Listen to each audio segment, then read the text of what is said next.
లేవు కాలందరికంటే నువ్వెందుకు కొనుక్కున్నావు అంటే మా దోస్తు కొనుక్కున్నాడు, నేను కూడా కొనుక్కున్నాను. మా దోస్తుకేమో పెద్ద కాదు, నీకేమో చిన్న కాదు. యానో బ్యాలెన్స్.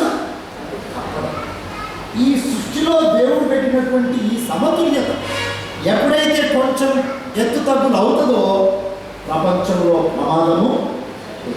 సంగతి తెలుసా, 1 డిగ్రీ వేడి ఈ భూమి ఎక్కితే కొన్ని జీవులు చచ్చిపోతాయి. ఎందుకంటే ఆ వేడిని అవి తట్టుకోవాలి. ఇంకొక ప్రక్క ఇదే 1 డిగ్రీ పెరిగితే కొన్ని క్రిములు ఉత్పత్తి అవుతాయి. చూసి 1 degree heat can make loss of life as well as create new problems. కొత్త వైరస్, కొత్త ఏముంటాయి, ఇంకా ఏముంటుంది చూడు, బ్యాక్టీరియా. ఎగ్జాక్ట్, కొత్త బ్యాక్టీరియా, కొత్త వైరస్. 1 డిగ్రీ వేడితో చనిపోయే జీవులు ఉన్నాయి, 1 డిగ్రీ వేడి వాటితో ఉత్పత్తి అయ్యే క్రిములు ఉన్నాయి. అందుకోసం కొత్త కొత్త అంటే మానవులమైనటువంటి మనం కొంచెం కలిపెట్టుకొని దేవుని యొక్క సృష్టి ఏ రీతిగా చేయబడ్డదో ఆ సృష్టిని ఆ రీతిగా కాపాడితే దేవుడు మహిమపరచబడతాడు, సృష్టి కాపాడబడుతుంది, మానవులమైనటువంటి మనము దీవెనకరంగా బ్రతకగలుగుతాం. ఒక ప్రశ్న దేవుడు మనందరి ముందట ఉంచుతున్నాడు. ఇర్మియా గ్రంథం 12వ అధ్యాయం 4వ వచనం. ఇర్మియా గ్రంథం 12వ అధ్యాయం 4వ వచనం. చిన్న ప్రశ్న, చాలా చిన్న ప్రశ్న. చదువుతారా ఎవరన్నా? ఇర్మియా గ్రంథం 13వ అధ్యాయం 12వ అధ్యాయం 4వ వచనం. భూమి ఎన్నాళ్ళు దుఃఖింపబడి. చిన్న ప్రశ్న, భూమి ఎన్నాళ్ళు దుఃఖింపబడి. మనల్ని అడుగుతున్నారు దేవుడు, చెప్పండి ఏం చెప్తారు? భూమి ఎన్నాళ్ళు దుఃఖింపబడి. ఎందుకంటే అంత చిందరమందర అయిపోతుంది, అంత పర్యావరణ విపత్తు విపత్తు విపత్తు. గాలి కాలుష్యము, నీరు కాలుష్యము, భూమి కాలుష్యము. ఎక్కడ చూసినా మానవులు ఇదే చేస్తూ ఉన్నారు.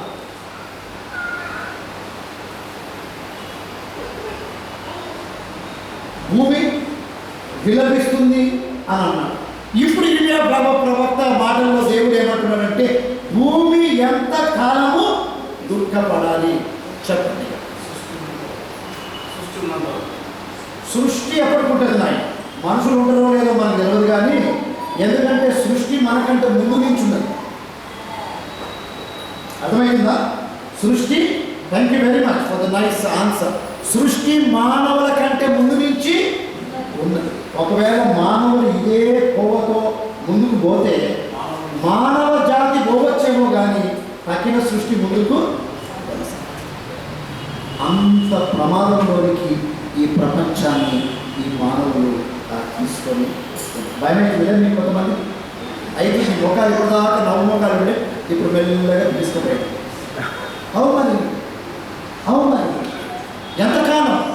ఎంతకాలం ఈ మానవ ప్రవర్తన, ఎంతకాలం ఈ మానవ జీవిత విధానము శైలి, ఎంతకాలం ఈ సృష్టి మీద ఒత్తిడి, ఎంతకాలం భూమి దుఃఖపడాలి?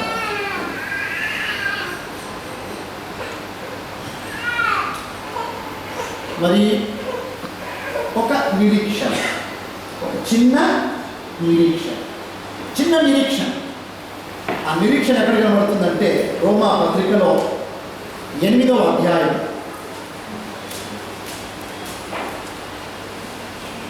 ఈ సృష్టి ఇంత బాధపడుతూ, ఇంత వేదన పడుతూ, ఎంత బాధపడ్డా, ఎంత వేదన పడ్డా కొంచెం అంత నిరీక్షణ ఎక్కడో కలిగి ఉన్నట్టు మనం చూస్తూ ఉన్నాం. రోమా పత్రిక 8వ అధ్యాయం 19వ వచనం. దేవుని కుమారుల ప్రత్యక్షత కొరకు సృష్టి మిగుల ఆశ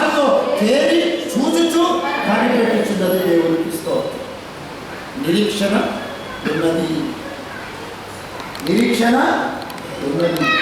సృష్టి ఎవరి కొరకు ఎదురు చూస్తుందంటే సృష్టిని సంరక్షించే వారి కొరకు ఎదురు చూస్తుంది. ఎవరంటే వారు? దేవుని కుమారుడు.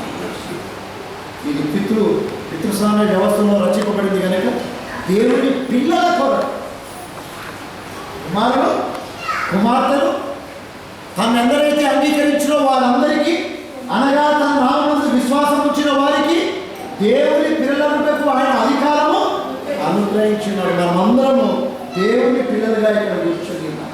అమ్మా, దేవుని పిల్లలు.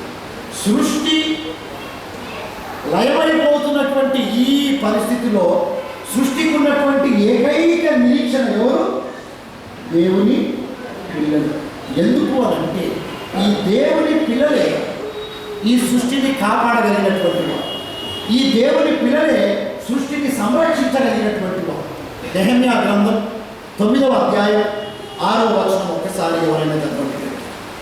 నెహెమ్యా గ్రంథం 9వ అధ్యాయం 6వ వచనం.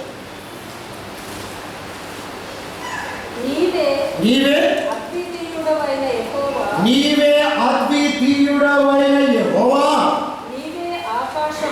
Very good.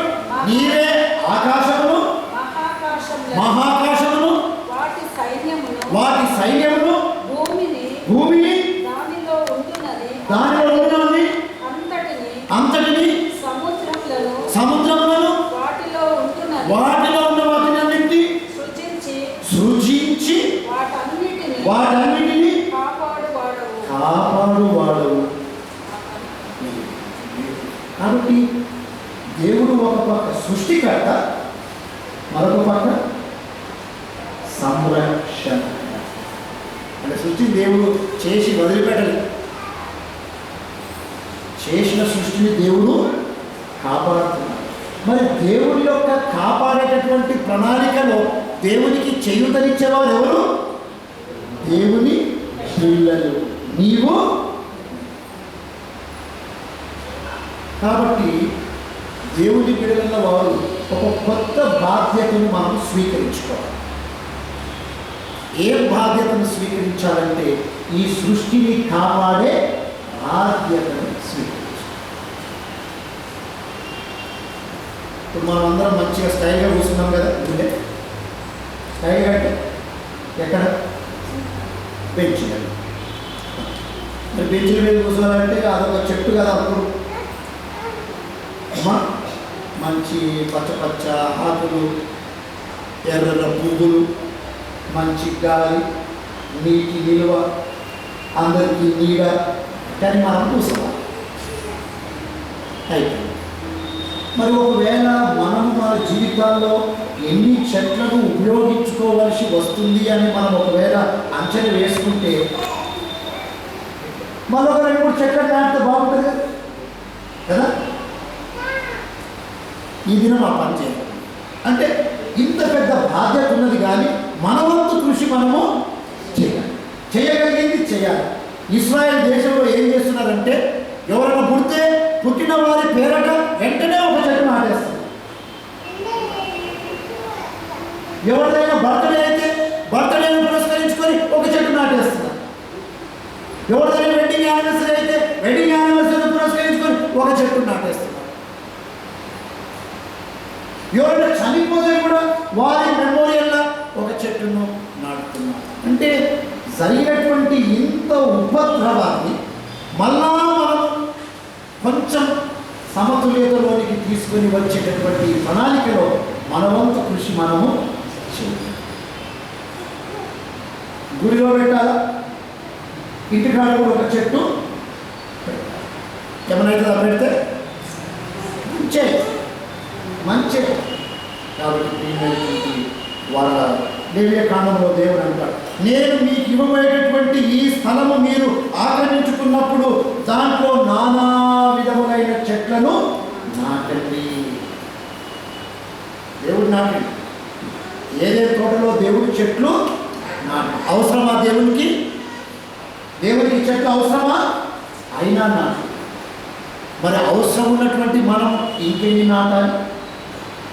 ఇది పర్యావరణ విపత్తును పర్యావరణ పరిరక్షణకు మార్చగలిగిన వారు దేవుని పిల్లలేనని దేవుని యొక్క వాక్యం సెలవిస్తుంది. ఈ బాధ్యతను మనం స్వీకరించుకొని కొంచెం మన జీవిత శైలిని పర్యావరణం మీద ఒత్తిడి తగ్గించే జీవిత విధానాన్ని మనని మనం మార్చుకోవాలని దేవుడు కోరుతూ ఉన్నారు.